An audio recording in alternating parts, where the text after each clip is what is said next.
So the topic, inner compass. Let's first try to understand the word itself. What is a compass? What does it do? What is the purpose of a compass? Diksuchi shows us a direction. Whichever direction we want to go, you use a compass and it gives you a direction, points towards the way we have to go. Do we have a compass within ourselves? The first question that each one of us have to understand is, do we have a compass? Yes or no, or maybe. It can be a maybe also. So the answer, do you all believe we have a compass within ourselves? Or you believe it's not there, it has to be from outside, just like the instrument that you hold? Or maybe, possible. What do you think? We do have a compass. Sorry? We do have a compass. We do have a compass. Any idea what it is? Again, is it one thing? Is it a combinations of things? Guess answers. As I said, it's all interactive. So we just could be multiple things. Awesome. And the inner compass, as you very rightly said, it's a combination of multiple things. What is it doing? It is only trying to give us a direction to what? As I before I started this conversation or our talk, I very clearly mentioned we are all here today at this point of time is because our journey is same. The destination is to get closer and closer to the masters, to Sri Aurobindo and the mother. Paths are different. So as the paths are different, the directions are also pretty different. So if I'm in the north, just to understand it, I am starting from north and I have to reach Hyderabad. My compass would show me a different direction. If someone is starting from south, obviously the compass direction would be different. So the paths are different, but ultimately we have to reach the point. So let's try to figure out what are those inner compasses that we have and how we can actually cross those things and then reach our destiny. Let me start with what Sri Aurobindo Gurudev has spoken about the inner compass. Let me just read what he said. The master says, the inner compass is a soul's guidance that helps a person sense what is true, what is right, and what is in harmony with one's deeper purpose. Beyond three things: ego, emotions, and mental preferences. Let me reread it.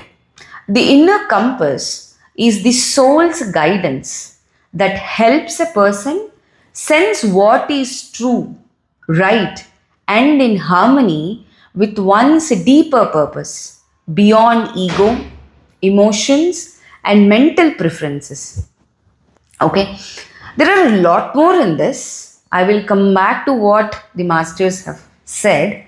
But let's just try to understand this one thing. When Gurudev is saying beyond your ego, emotions, and mental preferences. In fact, the whole compass, whatever we have to understand, how this compass works is in these three words. What are those? Your ego, emotions, and your mental preferences. If we understand what these three are, we clearly understand how the compass works within ourselves. Now, we all know the heart center. We always say, whenever there is a meditative thing happening, right, we all say, concentrate. Concentrate where? Heart center. So the first question I always ask, whenever someone says concentrate, how to concentrate? What to concentrate on? It's easy to close our eyes and then the mind says, okay, I am meditating, I am concentrating, I am focusing. But what is that you are focusing on? What is it you are concentrating on is a very big question. And I am sure the modern scientists also haven't come to this thing. They say, I remember this, as a flu, I'm just telling you this example. When I was a kid, my parents used to say, put a dot on the wall, look at it, and then you will feel concentrated. No, I used to feel giddy when I used to do that.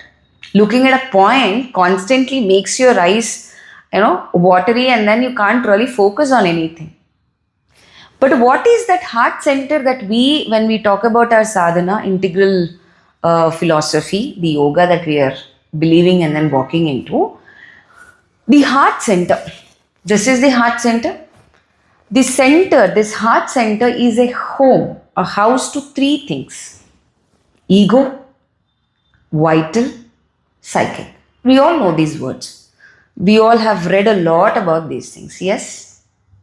Ego, we might have read, heard about ego. Vital, we know what vital is. It's an emotion center. Psychic, we all know psychic hai to sab hai. Yes, do we agree? We also know that the masters have very clearly mentioned that your life is supposed to be led by psychic. It's pretty beautiful to hear about it. But how to understand what psychic is? That is what we are trying to unravel today. How many of you here are exposed to Indian Carnatic music? Or at least heard the compositions, different compositions? Believe me when I say, Indian classical music, the lyrics that's there in the music are so in-depth. It's not just the bhava meaning. There is a tattva behind it. An absolute in-depth understanding of not just our Puranas, not just the Itihasas, each and every character that's mentioned in the music and also in our Puranas teaches so many beautiful things, provided we try to unravel it. Let me take an example of a beautiful composition. I'm sure you all must have already heard about this. Deva Devam Bhaji. Deva Devam Bhaji Divya Prabhavam Ravana Suravairi Ranapungavam Ramam. Winner kada? ఇప్పుడన్నా ఒక్కసారి అయినా yeah okay what is the meaning of this దేవదేవం భజే దివ్య ప్రభావం రావణాసుర వైరి రణపుంగవం. We're talking about lord Srirama. We know the stories, at least from the story, even though if you haven't heard this song, Ravana. So obviously we know the character is Rama, right? The avatara that we are talking about is Rama avataram. Deva Devam Bhaje Divya Prabhavam. Now this is where I'll use my Telugu rather than explaining this in English. దేవతలందరిలోకి the top పొజిషన్లో ఉన్నది ఎవరయ్యా అంటే Ramachandramurthy. Okay, దివ్య ప్రభావం, ప్రభావం is an influence. So అందరి మీద ఒక అద్భుతమైన ఇన్ఫ్లుయెన్స్ రామచంద్రమూర్తి మన మీద ఇచ్చారట. That's what the line says. How? Just because is born as an అవతారం or just because we all consider him as a deity, god, కాబట్టి మనకి ప్రభావం ఉందా? Or is there anything that we have to really understand it? The second line says రావణాసుర వైరి రణపుంగవం. రణపుంగం అంటే అందరిలోకి అద్భుతమైన వీరుడు, an amazing soldier, master in his skill, who he's waged so many wars అనుకుందాం. సో రామచంద్రమూర్తి ఓన్లీ రావణుడితోటే ఫైట్ చేశాడా? అంతకుముందు కూడా యుద్ధాలు జరిగాయిగా. He did fight.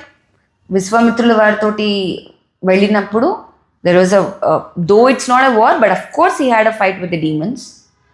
వాలి సంహారం, it is a war. So why is that we're seeing రావణాసుర వైరి రణపుంగవం? Why is that we mention? Because Rama killed Ravana. He is the greatest of all warriors. Now let's just try to take these two characters to understand the three layers that we are talking about here. It is absolutely relevant and connected. Ravana, Rama. Just for the Puranic things, the Itihasa, we know the story of what Ravana is all about, what Rama is all about. Yes, I'm assuming we all know the story. Is Ravana just a demon? Or is there anything beyond that we have to understand in the Ravana's personality? Where pure psychology is what we are talking about. Indian mythology and psychology. Nothing else. Ravana is also called as Ravana Brahma. That means he is a Jnani. So he has studied all the Vedas. He is a Parama Bhakta. Otherwise it's not easy to get an Atmalingam. He has owned the Atmalinga from Parameswarudu. Yes, Lord Shiva granted him the Atmalinga.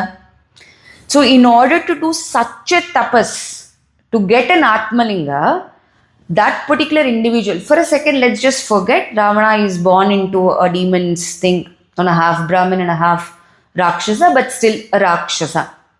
Forget about that for a second.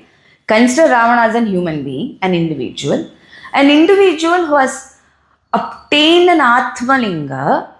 So do you think he's just a normal human being? He just closed his eyes and meditated for a few hours and then it happened? Absolutely no, right?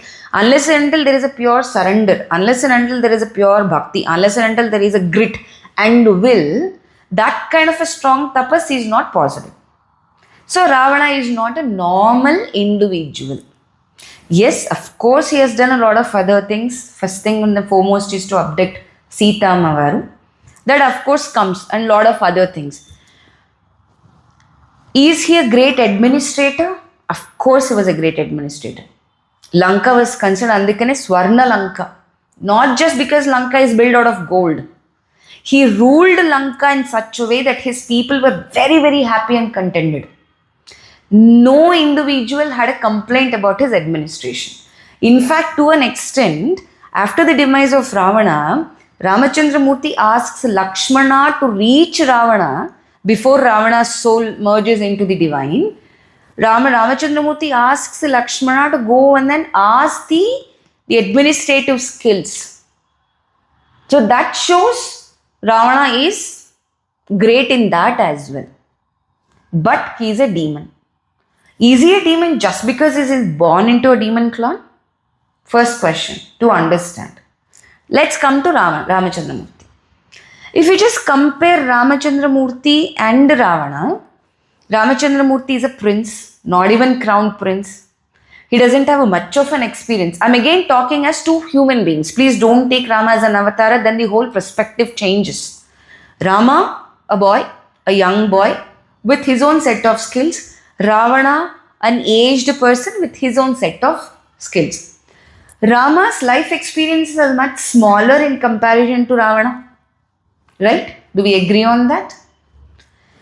Rama doesn't have an experience as an administrator because he is never a king till then. He's just a prince who has studied the Vedas. Of course, a Jnani, no doubt about it. On that part, we can say both are learned.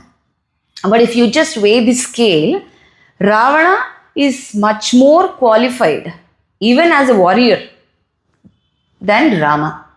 Then why is that Ramachandramurti in this particular composition mentioned as Ravanasura Rana Pungavam? What is the primary difference? If we understand that primary difference, we have understood a lot of things that we are talking today about this inner compass. The primary difference between Rama and Ravana is the ego. Very simply said, ego. What is that ego we are talking about? Ravana always felt he is the greatest. His mind has already given him this. That is the reason, though he is a Brahmajnani. So Brahmajnani ante enti, has already studied everything. Ante man anta chadivamo ante a knowledge mana life lo imbibe ayinatte kada. Otherwise, ఊరికే paper submit చేశారు కదండి, PhD ఇచ్చారు కదండి. Simple logic, if someone is awarded a PhD, even in the modern science thing, just because he has written his thesis on a paper, he is not awarded a PhD, right? During this process, they've already gained a knowledge about the subject that they have picked. Yes? Do we agree on that? So, he is a Ravana Brahma. But what made him the demon, the Ravana that we know, is his ego. His dominance. He always felt he can grab things from people. He has actually grabbed Lanka from Kubera. It's not a thing. He grabbed it because he felt he is more powerful than Kubera. On a contrary, understand the Ramachandramurti's thing. After Vali's demise, what is the Raja Dharma? And usually to understand it, when someone gets into a war, whichever king wins the war, that kingdom is merged into their own kingdom. Yes, that's the Raja Dharma. At least back then. Now, so you don't even have to do a war. You can just grab things. That's a different story altogether. But the Raja Dharma says after you win a war, you can merge the kingdom, or you have to merge the kingdom into yours. Did Rama did that? Either with the Vali's episode or even with the Ravana's episode. No, he didn't. Did he feel egoistic even for a second when he asked Lakshmana to go and understand the administrative skills from Ravana? No. Did he even felt shy or shameless or because I am a crown prince? Ayodhya ekkada, Kishkinna ekkada. Imagine the comparison. Even in a sense of the kingdom vastness. He is a crown prince of Ayodhya. If not today, tomorrow he'll be the king. And he knows that pretty well. Kishkinna is a very small thing, right? A very, very small kingdom. But he didn't feel shy to ask help to Sugriva. Yes or no? That humbleness comes when that ego element is not there. That ego element is totally dissolved. That is a major difference. Though Ravana is much more mightier than Ramachandra Murthy in his physical appearance, knowledge, skill, kingdom, blah blah blah, XYZ that we talk. What dominates Rama to become Rama? Because Ramachandra Murthy never mentioned that I am the avatar, unlike your Krishna avatar. We also know that, right? And this thing has been mentioned by Sri Aurobindo also in many of his writings, the Puranic and even the translations of the Upanishads. We listen to these things, right? He never mentioned himself to be an avatar. He's a human being.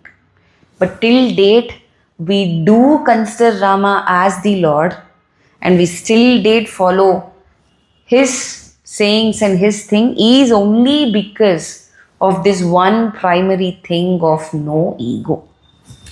Now Gurudev very beautifully mentioned three things. The inner compass, which is the hurdles of this inner compass. The first one is ego. Now let's try to understand, when I gave you this much of a premise to give you an importance of how vast this ego is and how subtly in multiple layers this ego works. What is in general terms ego only? What is the purpose of an ego? All living beings have ego. That's a primary statement. No one can say or claim that I'm egoless. Absolutely no. Every living organism has got ego. What is that ego? Self-centered. Self-centered, okay. And even being self-centered, there is one more thing there, sir. The identity. Identity. Unless and until, see, otherwise there is no, if I don't say I, this being doesn't exist, right? First simple thing, introduce yourself. Have you ever said I'm nothing? Or have you ever said there is nothing to tell about myself? No, right? The first question, wherever we go, hi, I am so and so. And that so and so comes with the biodata. Yes, we do that. If you are meeting someone new, your biodata is up. In fact, there are people that I personally met, and maybe I was also like that when I was young, no doubt about it. If you have a new set of people, you want to show off, you want to tell people what you do, because that we feel that we are happy about it. We are happy about whatever achievements we have done. But certainly what we are trying to do is that fill that ego, the identity that we create ourselves. In fact, in one of the AIM magazines that I read in recent times, Madhu very clearly mentions that that identity is very important. You can't say I am going to let go of it and then you say I am egoless. That itself is an ego again. I don't remember the exact word, but I'm just rephrasing the gist of what Mother said. That I is important. That identity is important. But what is that identity does to what? Does to us when we enter into the process of solidifying that identity is a challenge. Now let's see what our masters spoke about the ego and also vital and also psychic. I'm going to give you a small tabular kind of an understanding. So we are trying to differentiate these three. These are all layers in. The first layer in the heart center is your ego layer. Dani Venakal is your vital, where your emotions, the whole life revolves around the vital and its movements. And we do agree, mind and the vital go intact. They are absolute friends. And then is somewhere ekkado in the behind the layers wherein too much of a veils, there is something peeping through that is called a psychic. To get through that cycle, you have to do so much of a cleaning process. It is not a one-time job, it's a lifetime's job. So let me first try to give that 3 differences, as in the identity of it, how each one are different, and how we can work towards it. Okay, just give me a sec. Let me open the... All right. So as we very clearly said in the first, ego is all about I, my feelings, my hurt. Ego basically starts with aham. Not the aham brahmasmi aham. Aham. Me. As Sir was saying, self-centeredness. Me. I am important, my life is important, my thing starts, right? The surface sense of I. That is your ego. So we are actually talking about the essence and what is the primary tattva of these 3, ego, vital and psychic. The ego actually is the surface sense. The vital, as we all know, is the life force. It's the emotional energy. And what is psychic? Psychic is the soul, inner divine spark. That we all know, we all have read about it. Where does these things are seated in our system? Each one, though we say it's on one layer behind, it has got a specific things. Where are these things seated? The ego, mind and body identification. Ego's center is in the mind and of course your body. Absolutely right. When I say I am hurt, we are referring to this body first. Or I am proud about myself. I want this. Whatever, we are referring to this body. So the center, wherever this is placed, ego is primarily in the body and also mind. Mind and physical are also pretty much connected, right? And we all agree on that. You are hurt. Simple thing. You are hurt. You see a scar on your body. Unless and until your mind responds that it is a hurt, if you have seen, right, you don't really react to that hurt. So what is making you react to that scar on your body is your mind. There are so many funny videos of the toddlers, I'm sure you might have seen those videos. So there is a toddler, parent just walks by the wall, the toddler is not hit. The toddler hasn't banged their head onto the wall. But the parents chumma do that. Okay, you, so show you what happened ani ila godam kodtaru. You must have seen it. Have you seen that video? Or mana pillallone chinnappudu chuse untam. Antavaraku ఏమీ కానీ ఆ పిల్లోడు, the moment the parents say అయ్యో ఏమైనా అయిందా అనంగానే they start crying. The physical hasn't gone through any, not even a scratch, but the mind immediately reacts to it. So that I identity basically works in this thing. It's like a loop. The body and then the mind. Now how about the vital? Vital, we all know, primarily desires, impulses, emotions. So vital, I think we all did an intense study on vital long back also, right? So I'm just briefing the vital for now. Your emotions, desires and impulses. Now what is the psychic being's primary thing? It's a deep inner consciousness. The word itself is started with the psychic is consciousness. Vital doesn't have consciousness. Vital is aware of the feelings. From aware, we are getting a little deeper. The layer is going back to understand. From being aware of what is happening. When I say aware, your vital instructs to your mind, right? This is my desire. I am being impulsive. I want this now. So you are aware of what you want, what you deserve. There must be a common statement that we all might have used at least once in a life. I deserve better. Yes or no? That could be a professional thing, personal, wherever. I think I deserve better. Or I think I deserve more. I want more. Oche untum kada ee statement? No? Am I the only one who has gone through that kind of a thing?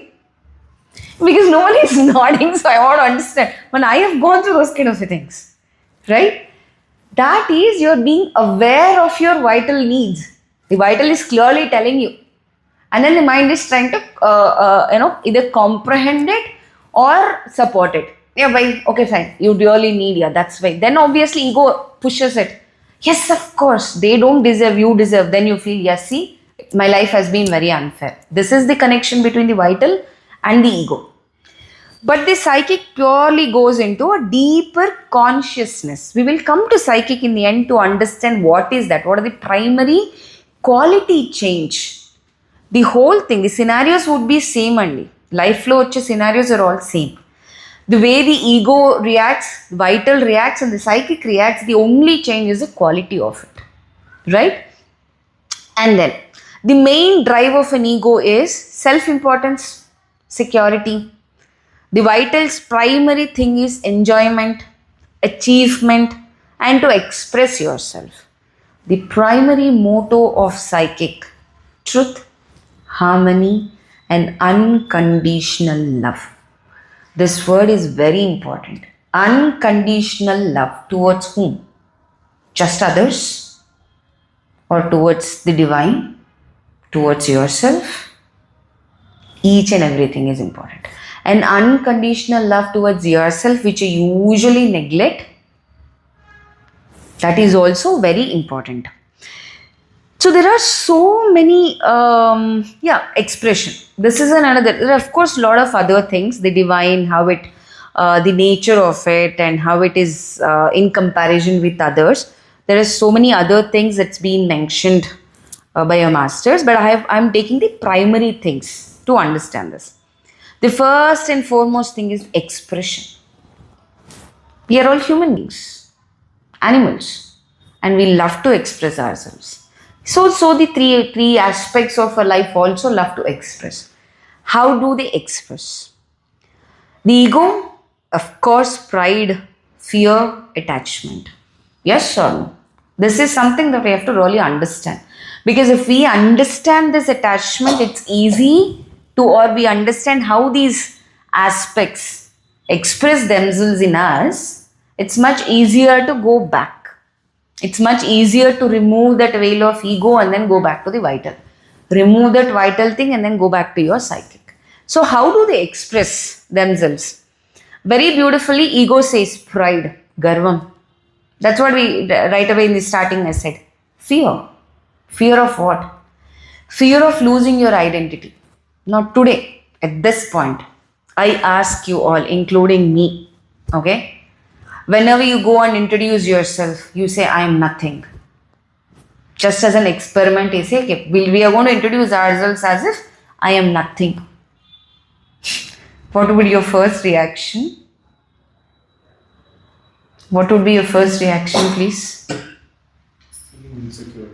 Absolutely. Because you are saying I'm nothing. But I have done so many things in my past, whatever life I've lived. You ask this even a 5-year-old, they will get scared. You go and tell a 5-year-old who hasn't actually lived a life at all, you go and tell them you are nothing, Nana. Whatever is there, it's a divine's thing. There is nothing that you do. Everything is in the divine's hand. They will freak out and say, what the hell are you talking? Sorry to use the word, but yeah, they'll say, what the hell are you talking? I am. I've been doing so many things. The fear of losing your identity. The major fear that we all live. The Gen Zs use this word called FOMO. They live in this FOMO. Believe me, when I work with these teenagers, the first thing that I get to hear is their fear of being left out. So they're okay to do whatever in order to mingle, in order to be in that group. FOMO, fear of losing yourself, right? And then attachment, obviously. Fear undi ante there is an attachment. Attachment lekapothe fear ledu. Then how does your vital expresses itself? Desire, anger, enthusiasm. These are only primary things. There are multiple ways of the vital expresses itself. But the primary thing is desire. If there is no desire, do you think any human being on earth would want to progress? Or even want to go ahead? Let's even talk about the materialistic thing. Don't even get into the sadhana. Very, very, very normal materialistic thing. If there is no desire, andru sannyasle avtarga. So just to understand the sannyasa dharma, okay, you are detached. There is no attachment, so there is no desire. Though sannyasi's have their own set of desires, the modern sannyasis. But I am talking about the age-old, proper, traditional sannyasa dharma and the sannyasis. If there is no desire, the human race is not progressing. So the desire is pretty important. If there is no desire, there is no enhancement even in the science and technology. There is no enhancement in the human evolution. So desire is pretty important. So is anger. Because you have an attachment. Your ego is so much attached to you, so the anger comes in place. Enthusiasm, obviously. Whatever you achieve, you feel pride. Again, that is connected to your pride. Enthusiasm comes when there is an attachment to your pride. Now comes our sattvic aspect of it, the psychic. Compassion, sincerity. Simple, only two. Master said, no matter. Vital can have a millions of, core points. Ego can have core points, millions of core points, but the psychic has got very beautifully two things. Sincerity and compassion. Compassion to what? Sincerity towards what? That is something that the masters have mentioned it, and then I will read it as a paragraph in the end. Let me just see if there is any other very important thing that we have to discuss here from the chart. Otherwise, we'll move on now. Inner feelings, okay. This is another very thing, and then we'll close this differences. Inner feelings. The ego always says, I am right. Yes or no? Ego ochede with that, I am right. If there is no ego, you're ready to you're open to listen to others' opinion and then want to grow, right? Ego doesn't want it. Ego says, I am right. And then the vital says, I want to learn, but still, ante a layer venak kellam kada.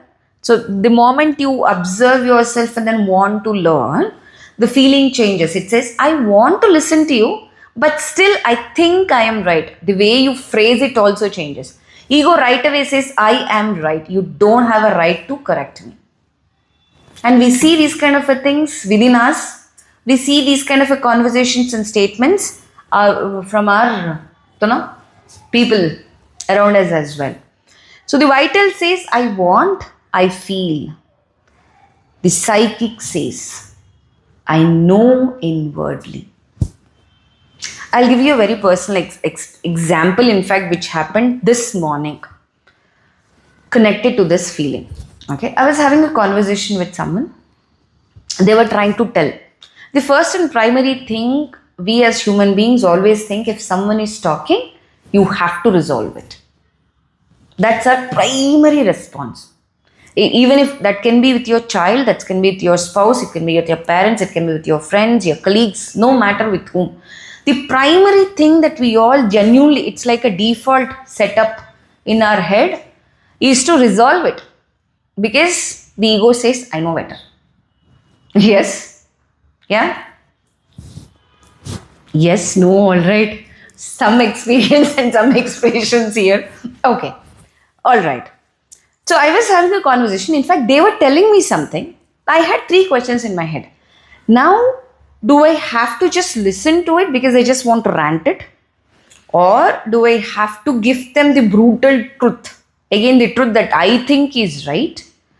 Or do I have to, brush coat it and then just formally because they're talking? I don't know, because what is their intention of telling me, right? I'm not a mind reader. I don't know what they want from me when they started a conversation. Me being me with all these questions in my head, I thought, okay, brutal truth would be a little difficult. I don't know how they would react to it. So I will brush coat it, but I will give my piece of advice into the conversation. So I was just saying, maybe you should. See, that's where the vital comes. I feel, I might, I want to. In fact, believe me, after the conversation, I've reflected on it, and what I'm telling you is a post-reflection, post-mortem. The whole conversation ke baad sa. So, I was just trying to give my piece of a thing. I think maybe you just have to look around the patterns. This is what is happening. And obviously, the other person's ego was hurt and then said, I'm not telling you to give me an advice. My ego was also hurt because someone immediately said, shut up. It was a very polite way of saying, shut it. I don't want to listen to you now. But then I stepped back for a second. If I'm egoistic or if my ego is playing in front, what the basic reaction would be, fine. You never listen to it. Okay, do whatever you want to do and then I'll walk out. That's how we usually react, right? But then I wanted to see. I said, okay, fine. I'm sorry. I'm not trying to judge you or then give you a thing. Please go ahead and listen. So I feel, at least for that particular moment, I wanted to step back and then not let the ego drive me. This is what the inner compass is all about. Don't you think so? Every situation in our life, every moment of our life. But after the conversation happened while I was driving to this place, that instant was still ringing in my mind. Why is that it was so difficult for them to listen to what I'm saying? I was just trying to help them. Is that not my ego playing there? Absolutely. I thought in the morning I've stepped back and so my ego is not playing. The reason why I'm giving you my own personal experience is ego plays in the subtle lines, subtle layers. It is difficult to even identify that is the ego that is playing. We all think ego is all about, being proud about ourselves or always being self-centered or always just talking about ourselves, being nonchalant.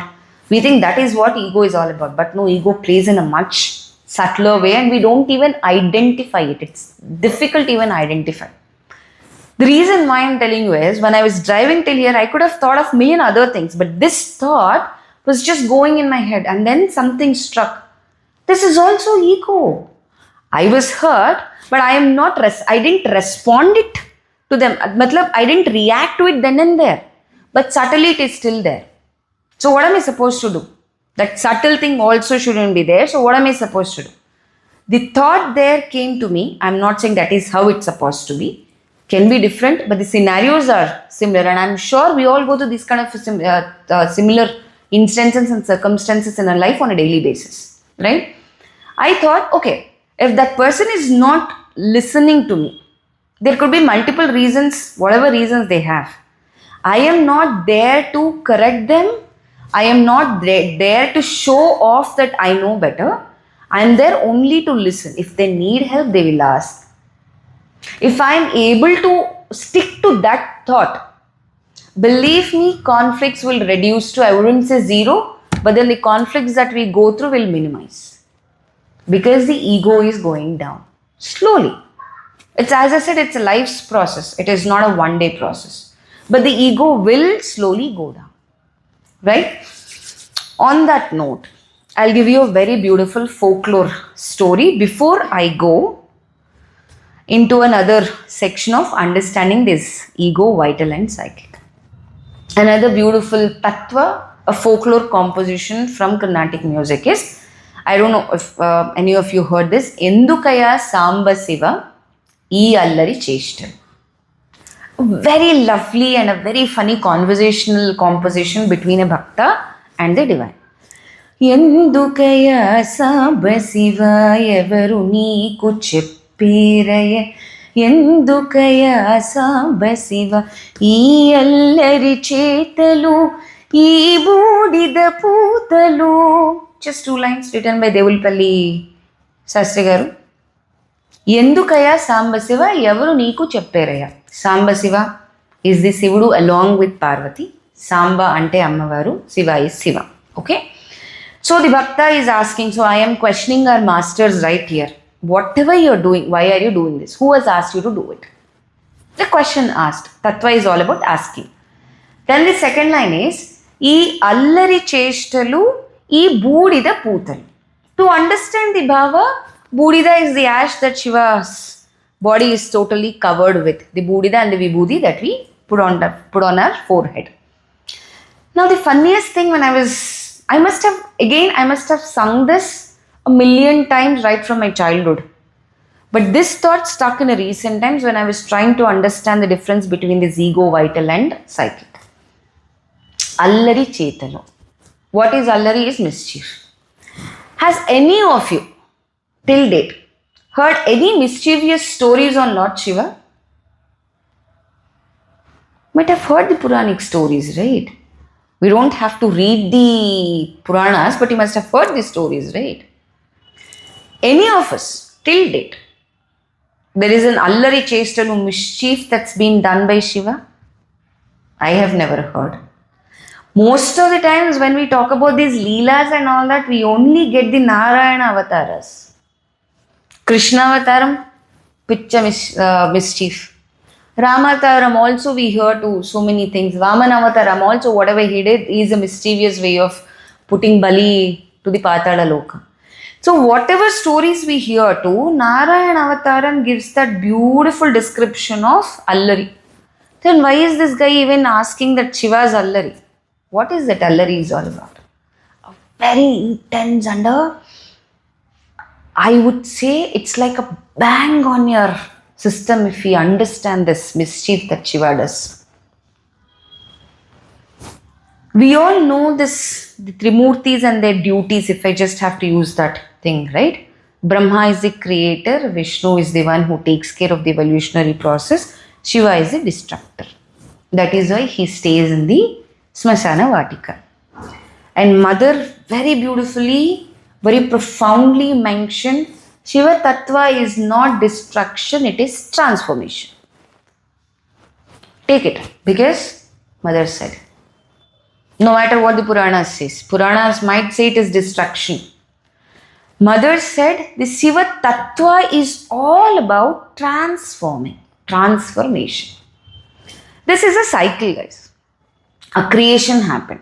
For example, let's try to understand this. Creation, let's try to simplify it into a thought. A thought was created in your head that you want to do this, I want to become this, or my life is supposed to be like that. Again, this creation is purely based on your identity, which is your ego. Whatever you want to do in your life, that is basically primarily the ego and then in connection to your vital, your desire, your want. Do we agree on that? Yes. Is it confusing? No? Yes or no? Yeah? Okay. So creation is done. The evolutionary process happens. That is, the Vishnu Tattva is working in us. That means you are working towards your goal. So you have set a goal for yourself, you are working towards it. Whatever goal it is, you are working towards your goal. In this process, you fall, you get up, you achieve, you go down, you feel depressed, you feel joyous. So your vital is happily playing there. The vital is having a blast. In this process of that is why the Krishna, the Narayana Tattvam is all about Leelas. What is a Leela? Up and down of the emotions. When you listen to the Krishna story, it's all a joyous thing. What is happening to you? Your vital is feeling pretty happy about it, isn't it? So the Vishnu Tattva is happily playing through your project. You know the destination, that is the creation, it happened and it is happily going. Now tell me one thing. Until things happen in your life the way you desire, imagine there is no downfall at all. There is always an uphill. Whatever you want, whatever thought is created in your head is being fulfilled just like that. You have a genie in your hand. It's being done just like that. Will you grow as an individual or will you be in an imaginary world of that I am successful and then you just enjoy in that periphery of, Trisanku. It's called a Trisanku Swarga. Will we be stuck in a Trisanku Swarga or we are growing as an individual? What do you think happens? Let me put it even more simple, no big words. How many of you are from IT field here? Or you all know at least about IT? I am not an IT person by the way, but IT is a very easy example to take. You have created a module or you have done some coding, sir. A programming has been done. Unless and until you do a trial of that coding and then you see an error, can you really go and then tell that the coding is absolutely perfect? Why do you think they do a testing after the programming is done? So once the program is done, that means you have already worked towards it, right? Then there is no need of testing. You can right away launch it. But why is that there is a middle thing that is something called testing happening there? What is it they're testing? They're testing whether the process is correct, whether the process or the coding they have done is in sync with our goal? Yes or no? And in the process of a testing, if there is some error, they recorrect it. And only then it is considered as a successful project. Do we agree on it? Is our life not just like that? Till you don't test it, you wouldn't even know whether we have achieved the target, the creation that happened. And who does that for us? Now comes the Shiva Tattva. The Shiva mother said transformer. How do you transform? What is meaning of a transforming? Dismantling a form and then giving it to a new form, isn't it? That is called transformation. If you are just adding some colors to it, you are only enhancing it. Yes? When is it called a transformation? Whatever is there, the existing thing needs to go and something new, or at least the unnecessary things of the existing thing should go and then something new should be added. Then it is called a transformation. Unless and until you get that shake in your life, you don't want to change because we are happy in our illusionary state. We are pretty much happy with that Trisanku Swarga, isn't it? So Shiva does that. And he's enjoying that play. That is the mischief. Now when that shake happens, what is the first thing that gets affected? Ego. Very simply ego. The ego first says, why me? We must have gone through these questions again, right? Something happens in a life. I wouldn't even say disaster, a small jerk. The first question, we go sit near the master. Why me? Even I asked million times. So I am telling you very profoundly. We all do that. Why me? I've been doing everything that I understand as per my consciousness permits, as per my knowledge permits. Again, it's all like me, my understanding. Yes or no? These statements have been very profoundly used by each one of us here. And I can give it. Unless and until that Shiva's vibration, that tattva happens, then of course again we go back to the creation. That means there is a reformed thought. Now the desire's quality has changed. Maybe I still want to be successful in my profession that I am into, if that is the thought. For example, that is the thought I had initially. But the process changes now. The quality of that success changes totally once the shake happens. You might not want to be successful because people will praise you. If I just try to understand, if I'm saying that as an example, we all want to be successful in our life. That's a primary goal, right? You ask even a 10-year-old, they'll say, I want to be successful in life. The definition of a success changes when this whole chakra happens. The first chakra, we want to be successful because people will identify us, because people will respond back to you, because the society will boost your ego. Once this Shiva's mischief happens, it goes back to the same point. You still want to be successful. Not because others would appreciate, but you want to be successful because you want to really understand the essence of the process. Or maybe you just want to, the vital comes in picture there. The vital says, I want to enjoy the process now. I want to grow in this process now. That is a success for me. The definition of success totally changed. Again, this cycle happens, boss. Again, there is a shake that happens. Then gets into the psychic level. Then the overall understanding of success is vanished.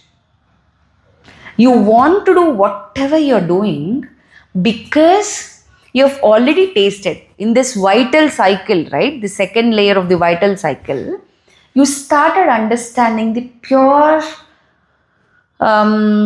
if I can use this word, an absolute crystal clear essence of that work, the joy that comes out of that work, the joy that comes out of that learning that is happening.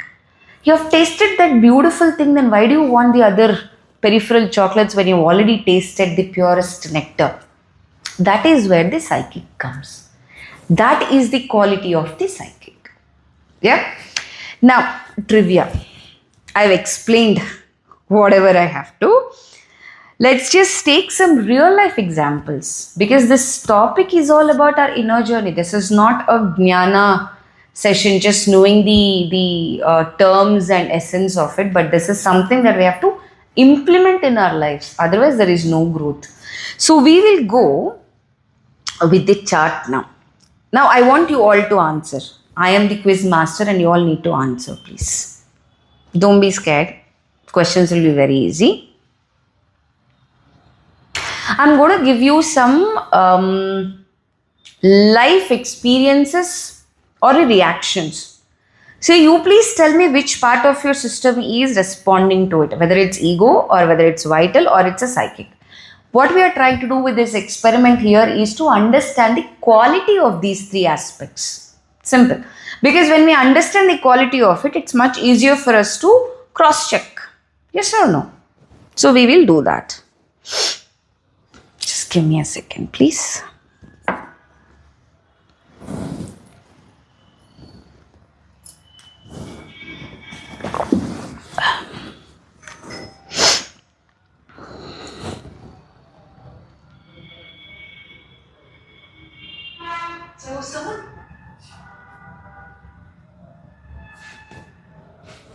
Sorry.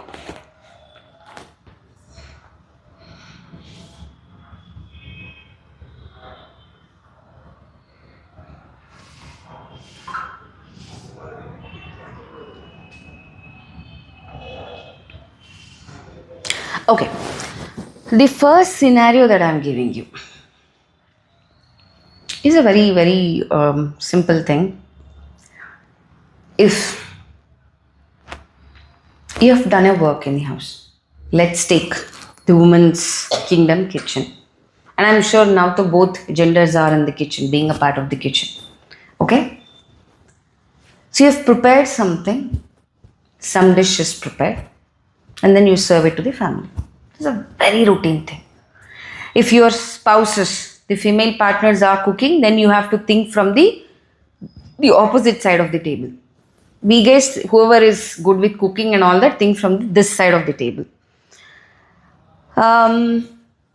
When you prepare something and then put the produce onto the table, no one is reacting.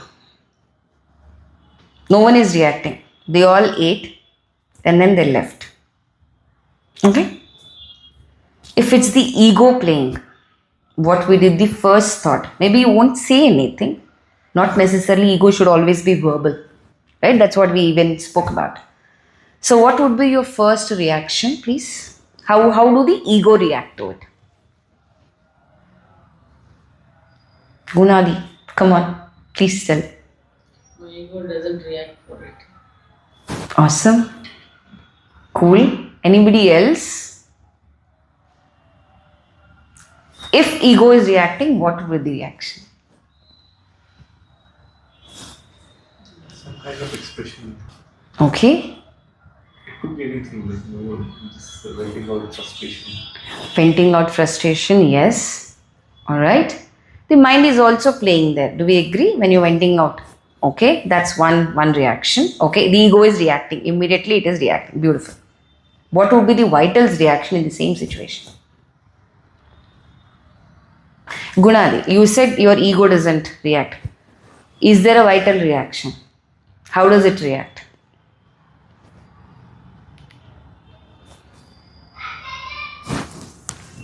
Anybody, not just Gunadi. This is a generic question, guys, please.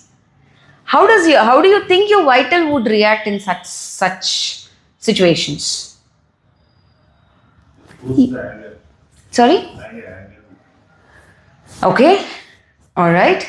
You will feel And competition also. competition. Can you please elaborate that? Means he to want to in self-centered, he will compare with others and will try to do the same thing what others do. Okay. He will not he doesn't feel he is second to none. Okay. Okay. Fair enough. That is also that's a vital's reaction. Yes. There's a little more strong vital reaction that happens. You guys can even take care of your professional thing. You've submitted a project and your team lead doesn't even care about what you did. Your project is submitted and it's just there. No appraisal, nothing. Haven't even said a word in the meeting. What would be your vitals reaction? Feel neglected. Correct? Absolutely bang on. You will feel neglected. Than a comparison, than wanting to vent out, than speaking out. Again, these things are all in ego level. So as you said, anger, you are pissed off. Anger is an expression of because you're not happy about it. Right? That means there is some expectation. That expectation is not fulfilled, so you feel angry. It is a ego's response, not the vitals response. The ego is saying. Correct. So that negative feeling goes in the vital region. These negative feelings go little in depth in a sense of I'm being neglected. So your negativity, anger is also a negativity, right? You feel frustrated. You're being irritated. Your anger. You show your anger. Either you put it verbally, లేదంటే గిన్నెలు గిన్నె పడేసినా సరే ఇంట్లో అయితే ఆఫీస్లో అయితే you go bang on your laptop when no one is around, or you go and then talk about the thing or bitch about it to your colleagues constantly for hours together. That whole thing is an ego level. We think it is a vital level. We are thinking it's a vital reaction because it's an emotion. Anger is an emotion. But primarily your ego is damn hurt because you are not addressed. But the in-depth thing, what is happening, you're feeling neglected. And from that neglected thought, the chain of other things come. You feel worthless. You feel dejected. Next time you don't want to do anything. Just coming back to the cooking example, next time first of all, you will tell it to yourself, no matter what I do, these people won't like it here. Let me not even put my effort into it. Because you're being neglected. And over the period, that anger turns into an absolute neglect. And then they carry a baggage. And we all carry that baggage. అది ఊరికే సరదాగా చెప్తూ ఉంటారు కదా, baggage ఎప్పుడో ఇప్పుడు ఇట్లా blast అవుతే it's very difficult to handle it. Why is that we are carrying a baggage? Because the vital zone is happily playing there and it is enjoying that. Beautiful. Same scenario, psychic. How would the psychic react? Similar circumstances. Even though probably the food placed is not tasty or for what we expected, we understand that it doesn't happen daily. Right. And we understand that probably the person who prepared it, maybe she is quite anxious or some it didn't happen properly today. It was not perfect. That's okay. And probably we will also communicate the way it helps her that so that she can improve. Right. Also, we also see how do we adjust as well at that moment. Correct. So probably this is that we do not want to hurt the other person. So there's a love, also a compassion, or kind of inner compass saying that cannot be brutal as well. So probably it's a psychic way that we are looking at how do we communicate. Okay. So that it lands appropriately. Okay. Very beautifully explained. But I have a question. Is that the vitals thing or a psychic thing? Whatever. Very positive. See, vital emotions. Vital is emotions, right? Emotion can be a negative, emotion can be positive. The negative thing that we were talking about is the anger, irritation, frustration. The positive thing starts with a hope. We are hoping, we are trying to explain it to them that okay, maybe, or we are trying to tell it to ourselves with the same words that you have used, sir. We are trying to, when I'm saying this, I'm also not saying that this is it. This is an interactive. I'm also talking through or thinking through when I'm actually opening up and then talking here. So when we are saying it's okay, maybe it's one day's thing, or it's okay, maybe they are preoccupied. It's okay. Maybe next time I will do little better. Maybe they are not in a mood to eat this particular item. I will do it much better. Maybe my boss is in a different zone today. Maybe he has got an issue with the house and then he's just showing his reaction here. But I want to do it a little better. That's the gist is what you gave me, right? Little. Yeah? Yes? Am I understanding it correct? Okay. Now, is that the vital or is it the psychic? Sorry, I have to restart the mic because I had a call. But yeah, please carry on. Is that the vital or is that the psychic? For me, it's more psychic because the emotion I had is of love, care, Right. understanding. Beautiful. So maybe psychic for me. Lovely.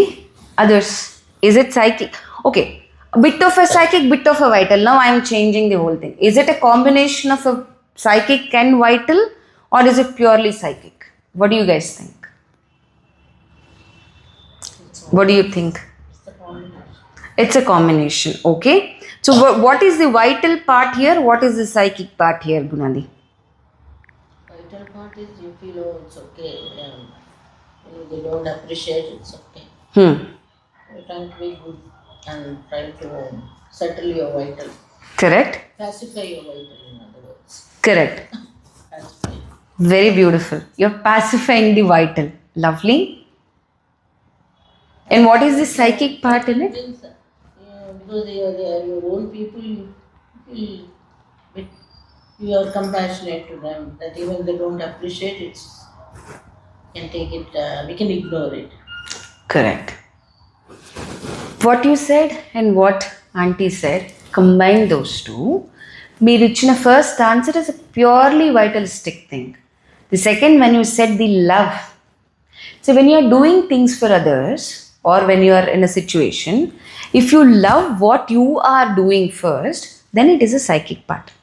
But when there is this expectation, see, when we are telling ourselves, so maybe next time, maybe they are not in a good mood today, maybe I will do something like this, maybe is a purely vital. The vital is still expecting, okay, because today their mood is bad. Tomorrow maybe they'll be better, so I will do little more better. So what is it we are trying to do in this process? We are trying to please them, not the psychic quality. When you're wanting to please yourself, when you're wanting to please others, it is not a psychic quality, it is a purely a vital quality. When does that psychic quality comes? When there is a pure love and then that thought comes, I did because I wanted to do this and I don't have any expectation. Yeah, it is difficult to maintain this in a professional life, but little easier to do it in a personal life. Mother somewhere very beautifully mentioned. I'm sorry I'm taking a little longer, but I'll wind it up in 5 minutes. Mother very beautifully mentioned, if you want to do mother's work, what is the field that we have to work into? And then first thing that she mentioned, and somewhere in his talks, Alagda also mentioned this is this one. The primary field of work that needs to be done if you want to do mother's work is to work on yourself. Work on your thoughts. Work on your actions. Try to understand that psychic thing.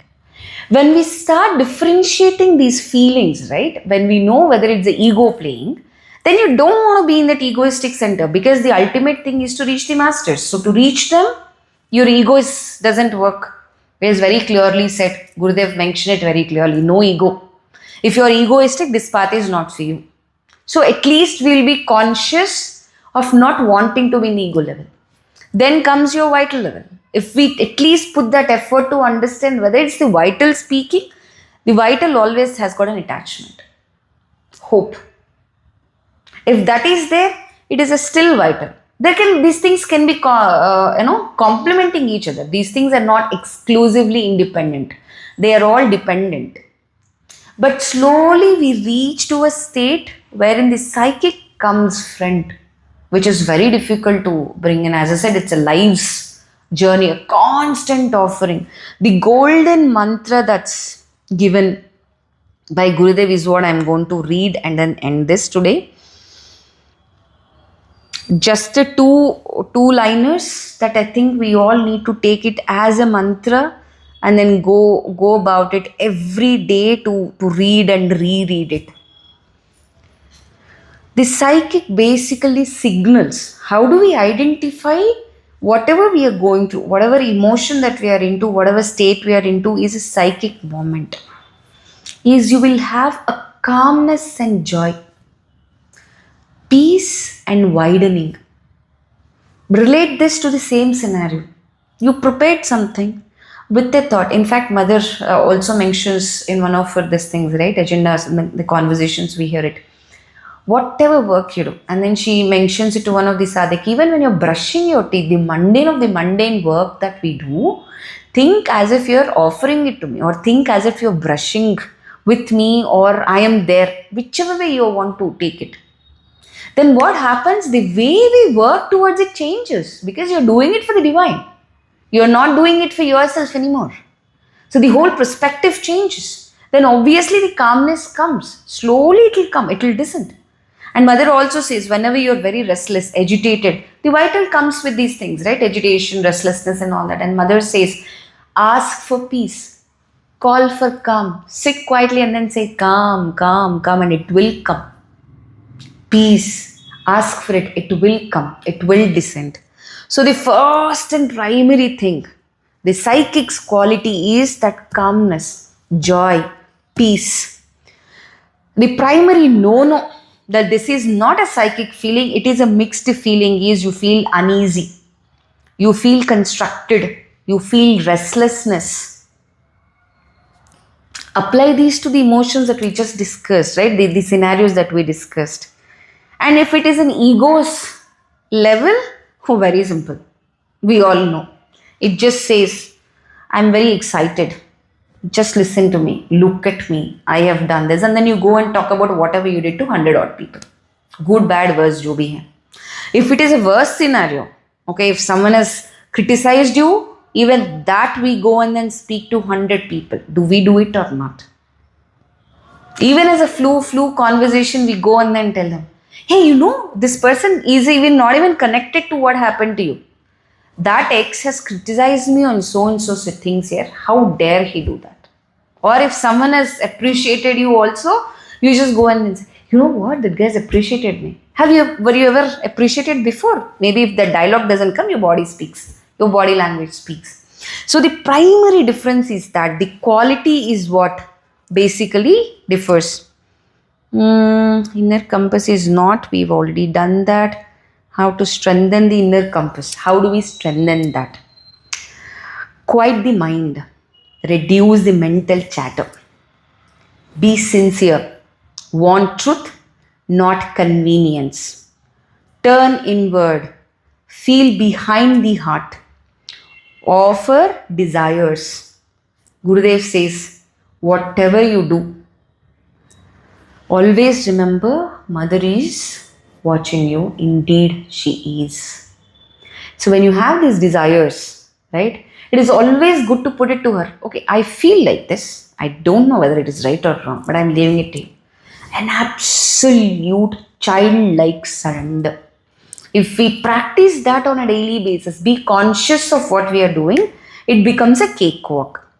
So I'm going to give you the final mantra. 3 things that Gurudev mentioned. That is the core formula. Aspiration, rejection, surrender. We heard these things. Aspire to let the psychic come in front. Aspire so that we understand our own movements, so that we be more open to recognize them, address them, and then offer it to the divine. That should be our aspiration, to be their true child. And then rejection. Once you know that the ego is playing, once you know that the vital is muddling with the psychic, we should be able to reject it. How do we do it? It's again the mind's work. It should be absolute strong will and grit. Tell it to ourselves million times. Okay, this is my understanding. Next time I want to be careful and conscious. I don't want the vital to muddle to it. Yeah, again, I'm not saying it's a one-day thing. Please ఒకసారి మనకి realise అయిపోగానే అబ్బా తీసేసాం కదా, I'm done, I'm free from all kinds of a baggages. Absolutely no, the baggages are still there, the knots are still there. It's a continuous process. And then a true surrender. No matter what, they are there to hold us. Their grace is always there. The only thing we have to aspire is to be open to that grace. Their presence is always there. It's our thing to be open to take that. Be absolute, true, as much as we can. Surrender, no questions asked.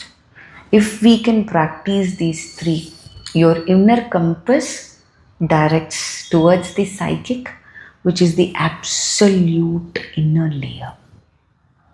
On that note, let's all close our eyes. Take a moment's time as a gratitude for their love, a pure compassion that the masters have always showered us with.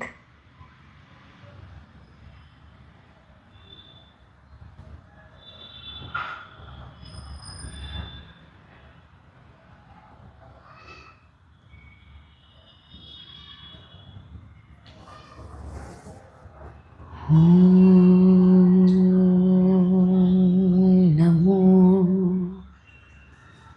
Bhagavate Ma Shri Aurobindo.